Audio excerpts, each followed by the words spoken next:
Today on Dead Dodge Garage, we polished the brass on the Titanic. This is my 1968 Dodge Charger, but you already knew that.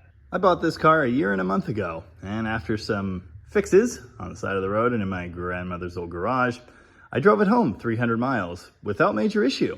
I did lose the oil cap, which was unfortunate. Yeah, that's not so good, really. Absolute bloodbath. Maybe I can make a new one out of towels and tape. Apparently losing your oil cap and driving on the highway 90 miles is good for a quart of oil. But generally, it did quite well. I love this car, and I basically put it to work as my daily driver right away. Really haven't had any issues. Well, the alternator was a problem. The one that was in it, and the brand new one I bought. Yeah, there's a short in the alternator. Wasn't the wiring. Yay! That thing wants to be on fire really bad. It's just brand new. So now I'm running this, the original alternator from my Demon. And it works, although it's noisy. It's really no good. Bearings are all shot. But it will probably charge the battery. Oh, I did change out the air cleaner for that Mopar performance unit. That actually came with the Demon and it wouldn't fit under the hood. There's a nicer, shinier one on the Demon now. Now, the moment I saw under this hood, I knew there were some things that I would want to change. But the fact that the car just sort of worked, performed, kept me from doing that. I took a bit of an if it's not broken, don't fix it approach. And for that reason, you really haven't seen it on video for a while. At least until I made something silly called the corn dog car chase.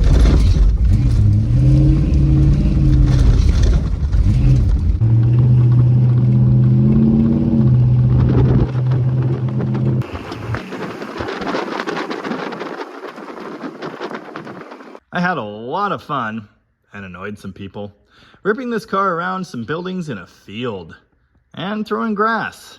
I even spun it out once, although that shockingly didn't make the final cut of the video. A week or two after I made that silly video, I took the car out with my family on a weekend, and, well, it kind of seemed like it was trying to light itself on fire. And then I started hearing an arcing from some plug wire somewhere.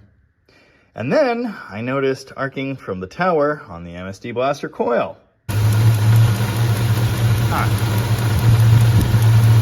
It's because I drifted it in a field while eating a corn dog, isn't it?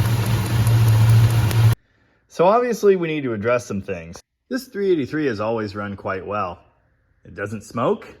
It only leaks a little bit from the normal places, namely those shiny Mopar performance valve covers. Almost more than making it not try to be on fire anymore, I really want it to not look like a 90s performance catalog puked all over under the hood here. All this braided horror just needs to go away. They've got it everywhere. And this horrible plastic coating on the wires too. The entire engine compartment was full of that stuff when I bought the car. There are some silly electrical things like, why does that wire go up and ground on the firewall? Well, and of course it's powered like this. That makes perfect sense. The big humongous MSD 6A box there works great. It really does. But it does not belong in this car. This is just bad. Makes no sense. This radiator doesn't fit. Works pretty well though, and it is full of dead bugs. As previously mentioned, I am not a 100% nutso factory Mopar purist. But my vision for this car is mostly stock.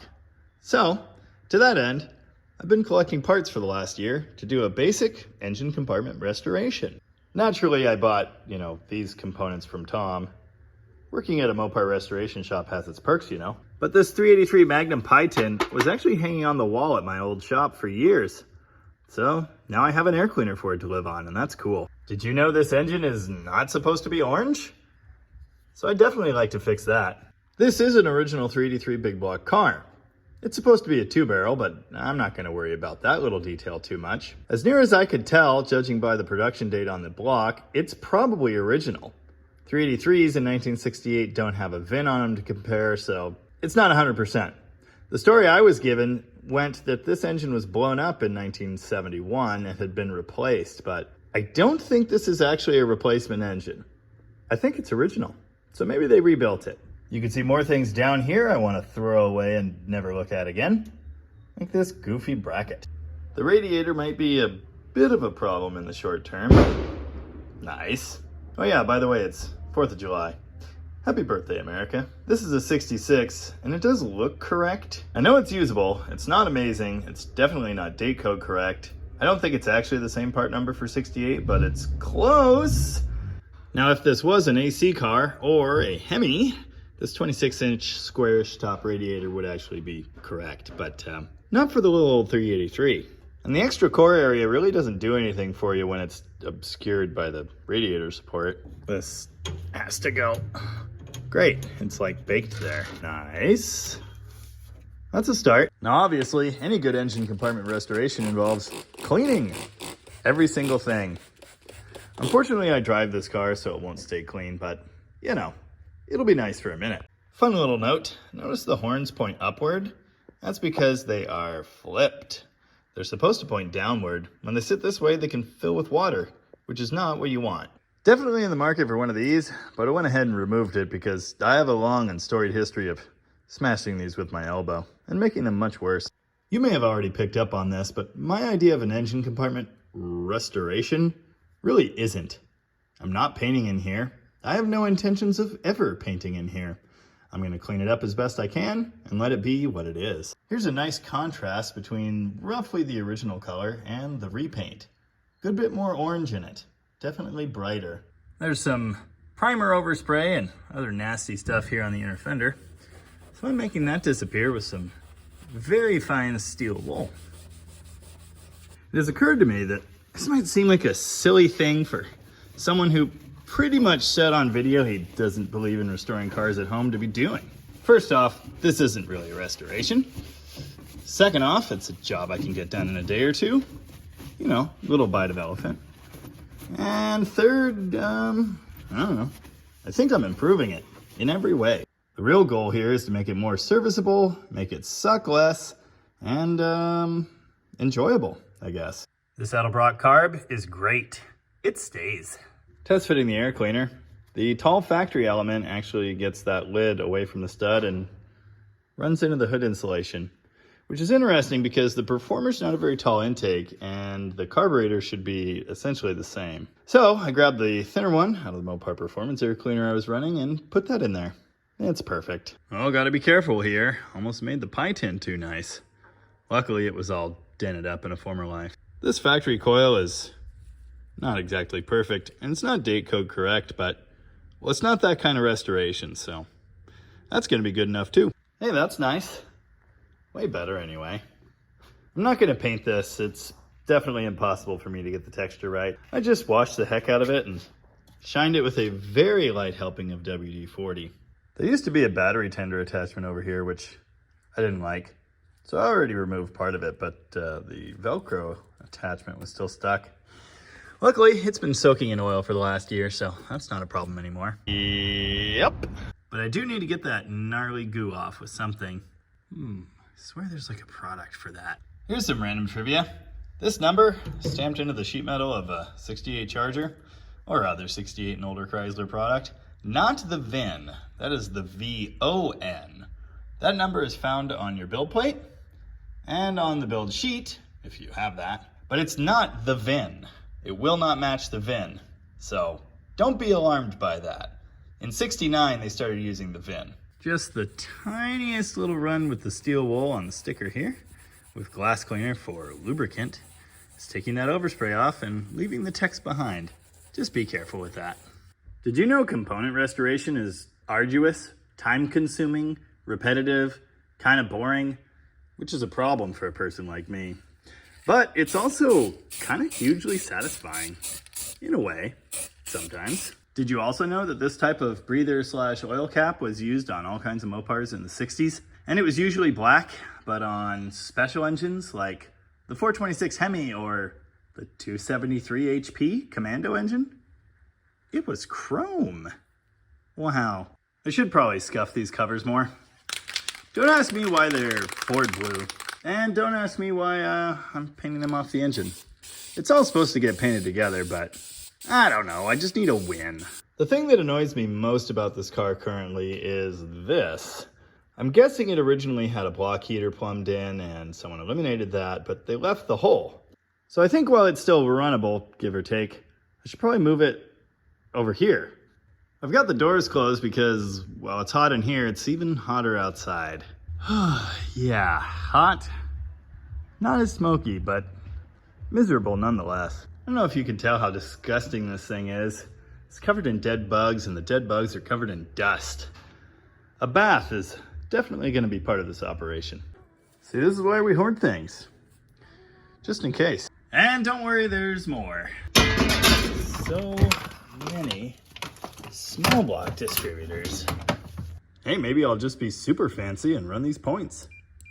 I just spent more time than I would ever care to admit to making this distributor not beautiful and amazing and perfect, but just presentable. Yeah. Oh yeah, it's all coming together. Don't mind that the cap is off. Other than that, the car still runs. And that's important because the next phase here kind of all has to happen at once.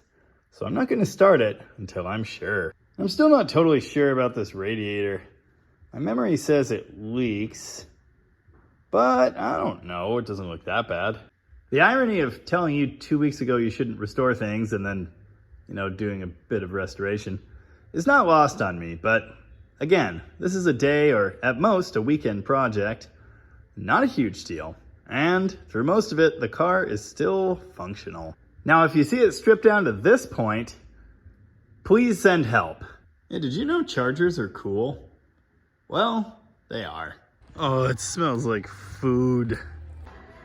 Oh, this is just offensive.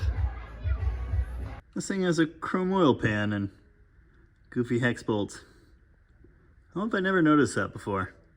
Anyway, remind me to get an oil change too. Also, holy crap, why is that filter so long? Wow. I gotta get this headlight door situation figured out. The whole grill was loose on that end and I tightened that hardware, but it didn't help much. It sags down a noticeable amount. Oh yeah, that looks great. And so does this. Can't wait to bolt these on the car. Okay, now it's really time to go do America stuff. The Charger was in a movie, but it was grumpy the whole time. So let's continue on this engine compartment project. Days later, of course. This blaster coil just has too much power for its own good.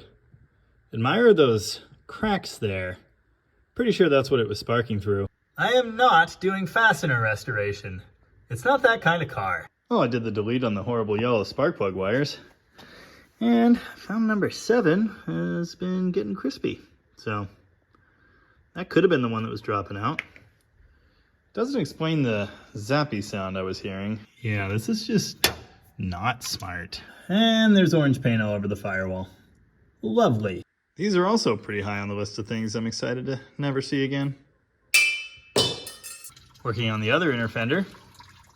I kind of like the little speckles, stains. That's flavor. But all the primer dust, I do not like. Oh yeah, we're draining coolant now. I've realized I can't even get that oil filter out with that cooling line in place. I've already mentioned that this electric choke wiring in the Charger is really, really dumb. Just getting rid of so many things I never liked about this car. Oh! Ugh! Yep. 160 thermostat. Kind of thought so. Admire all the spray paint under the valve cover. That's nice. I'll probably do a little less of that. Glad I decided to pull the intake. There's a swimming pool of oil down here. And I actually think it's coming around this pan. So that's lovely. Probably need a new one. Don't have one. So I'll probably pull it and reseal it. And I can look in the valley and find whatever horrors wait there while I'm at it. See, I find all this turquoise paint shining through really encouraging. I will say that random teat hose that goes down to the side of the block made a pretty good block drain. Hey, not today, but someday soon. Maybe, if I feel like it. But they're matched carburetors, and they're already on there. These modern Carter Edelbrocks need like major spacing. All right, time to go live stream. Yeah, it's clean enough. Wow. This actually looks really good. Might be too nice now. I went ahead and thumb punched one of those carb studs while I was cleaning that with a wire brush. So that's great. And I had a close encounter of the dumb kind with the skull adjuster, the Mopar secondary hood latch, which I hate. Valley pan's off. Can kind of see where all the oil is coming from, so I'm gonna fix that with some right stuff. But I'm looking down at the cam and I don't see anything horrifying, so I'm just gonna stop looking. It actually is really clean in here, so I'm very pleased with that. Addition by subtraction, kind of. And don't you worry about this, because it's gonna get reused for future batches. Well, there's the oil leak I've been smelling since the day I bought this thing, even after I fixed the driver's side cover. These Mopar Performance aluminum things, not known for holding oil in. They are beautiful though. Man, I don't know why, I just don't like chrome. So entertaining, chipping away the orange and finding that dark blue. But under the dark blue is turquoise. And there's some of that dark blue on the firewall. Pretty sure that's a Ford color, but someone thought it was close enough. Now I hear what you're saying. You're saying, Jamie, you aren't really about to ruin that fancy, lightweight, polished water pump housing with spray paint. Oh, so you've seen the show. Wow. Admire the masking and the precise spray job. Oh, that's a later thermostat housing, but I won't tell if you don't tell. Hey, run a factory thermostat. 190, 195. I don't care what your uncle ran in his Chevelle that popped wheelies over a Coke can in the middle of the street in 1979. Run the factory temp. They pick it for a reason, you know. Okay. Also, I got silicone everywhere. Typical. Yes. Look, a bunch of nice new parts are on. And a couple things I gave up on. Also, there's a fly. Why did I do this again? Getting places. When they say shake the can, they mean shake the can. Sometimes it comes out blue. Sometimes it comes out mint green. Sometimes it comes out the right color dish. I don't know that this radiator is really any good, but at least if it isn't, I can sell this as, you know, brand new reproduction now. If I do a really good job, I could call it NOS. Wow, it's been like a day and a half of this and it's looking better. Pretty good, actually. I still have to get it off the ground, drain the oil, pull that thing, plug that thing, install the new old radiator, spark plugs and wires. I'm sure there's more, but it's looking pretty good. Need to finish cleaning up this inner fender as well. So many steps. Man, someone threw the whole toolbox at this thing. As with many of my videos lately, really haven't been able to show a lot of what I'm doing in great detail because I'm in a giant hurry. Also, I don't know where my tripod is. Probably in a trunk somewhere. Yeah. Anyway, this is getting pretty good. Oh yeah, about this radiator. This bracket's loose, but I don't really have a choice but to run it at this point. Maybe some zip ties. Oh, also, the hole down there is just missing the welded nut, so that's great too. And this one doesn't line up. Cool. Got the plugs out of this thing. Pretty good. 5 out of 8 of them weren't, I mean, loose is the wrong word, but they weren't tight. Number 1 and 2 both look crushed, but that's probably because I dropped them. And there isn't a washer on number 1. It doesn't seem to be stuck in the head or sitting on the ground, so I don't know what that's about. Yeah, don't worry about that little guy. He's fine. Yeah, they're all just a hair ashy. Could probably take a little bit more timing. Tune's pretty decent. Hey, remember that arcing sound I was hearing? I found it. I think that's just from a poor connection in the tower. It was jumping in there. I'm gonna try to clean that up. This one over here is a little grubby too, but not too bad. Well, now we're approaching a finished product. New plugs are in tight, and I installed a set of the world's cheapest spark plug wires. They don't have the 90s that I think they should have. They're also way too long on most of them. Number 8, which wraps around this valve cover, has quite a bit of slack down there. And 5 and 7 are the same. There's supposed to be a plug wire holder here, which I don't have yet. There's also supposed to be a heater hose bracket here. It goes in the valve cover, and I don't have that either, so they're just gonna hang out for now. I'm almost ready for an upper hose and some coolant. But first, I still need to get rid of that weird extra hose connected to the block and plug that off. And I need to drain the oil and change it, so I guess it's time to go up on the lift. Everything over here is totally wrong. Don't worry, it's not that kind of restoration.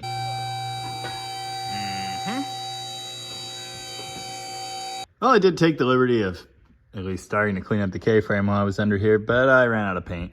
I also cleaned my shiny chrome oil pan, which I kind of hate. I don't know why all the steering is silver and orange, but I'm not going to fix it. I got the weird nipple thing out of the block drain, so let's put a plug in there.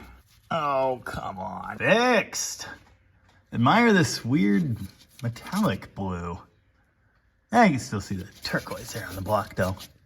It's interesting how many restoration spruce up phases this thing seems to have been through, but I really think this is still the original engine. Hey, this is what your exhaust manifold flapper valve should do. Move. I can actually hear that thing snapping shut after I drive the car and then shut it off and let it sit for a few minutes. Admire the horrible valve cover leak I've been smelling for quite some time. Hopefully that's fixed now. There's also a broken manifold bolt, but I don't want to think about that. Now about that whole original engine thing.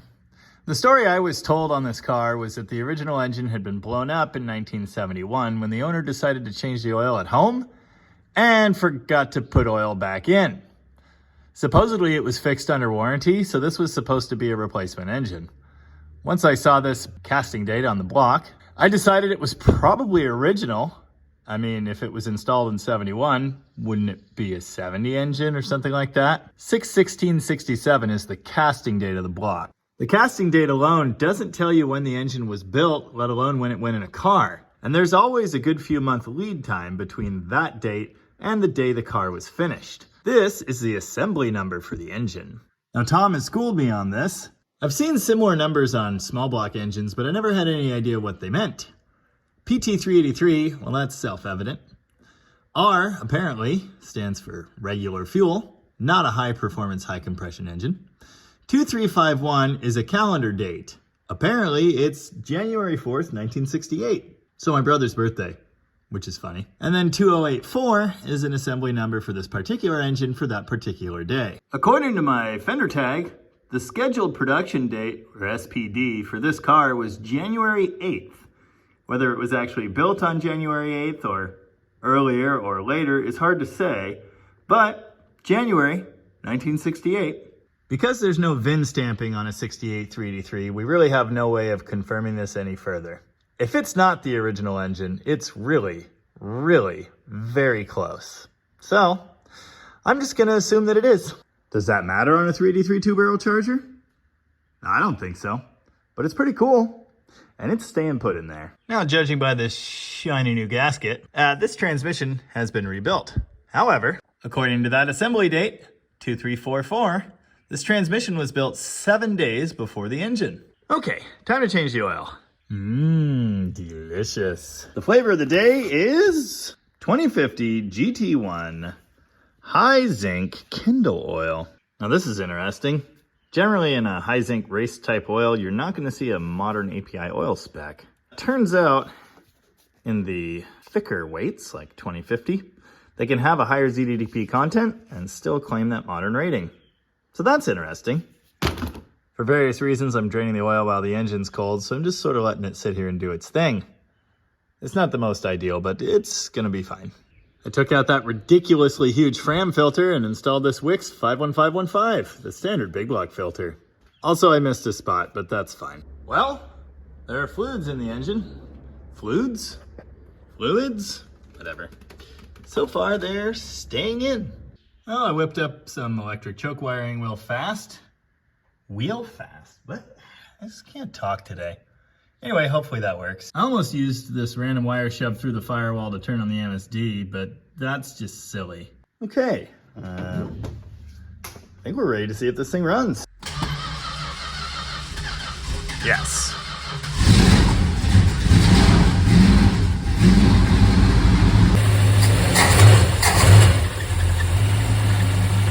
Well, there's a new annoying belt noise. Not sure what that's about just yet. This thing needs belts anyway, so it's kind of in the program. Power steering belt. I'll fix that in a minute. Anyway, I just want to go on record as saying that it sounds every bit as good with single points as it did with that stupid MSD system. Well, I tightened the crap out of it and that didn't help. Maybe it's mad because I painted inside the pulley V's. And I just have a special talent for ruining these things. This one's been rock solid, but doesn't read at all anymore, so that's sad.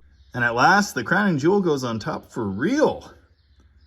This is nice. And, you know, patina. If I put a shiny new one there, I'll just ruin everything. There's so much more paint cleanup to do in here. And several nice little factory parts I plan to add. Brackets and such. But for now, man, this looks better. It's just like in a totally different universe. A less bad radiator is definitely on the menu as well. That's okay. Oh, need to clean the overspray off of this thingy. That's just atrocious. Also the hood. Don't forget the hood. Sounds pretty dang good. Not hearing that random cylinder drop out anymore.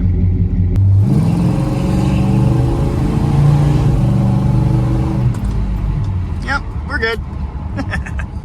Obviously, burning spark plug wires and coils that are shorting out and things of that nature are not good. So, I mean, it had to be better, right? Well, the temp gauge still doesn't work, but the heater's hotter, so that's great, I guess.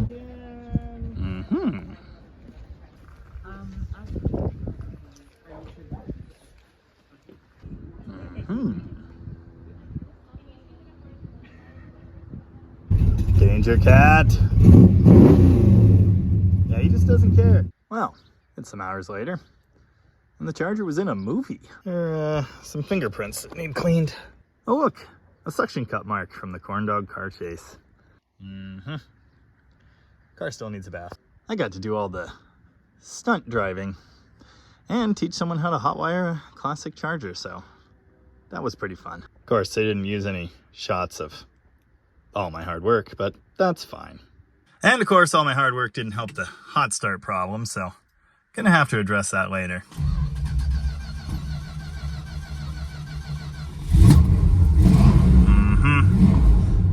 Carb spacer, maybe. Sure seems happy with life though, other than that, so I am pleased. I feel like this video wouldn't be complete without tire smoke.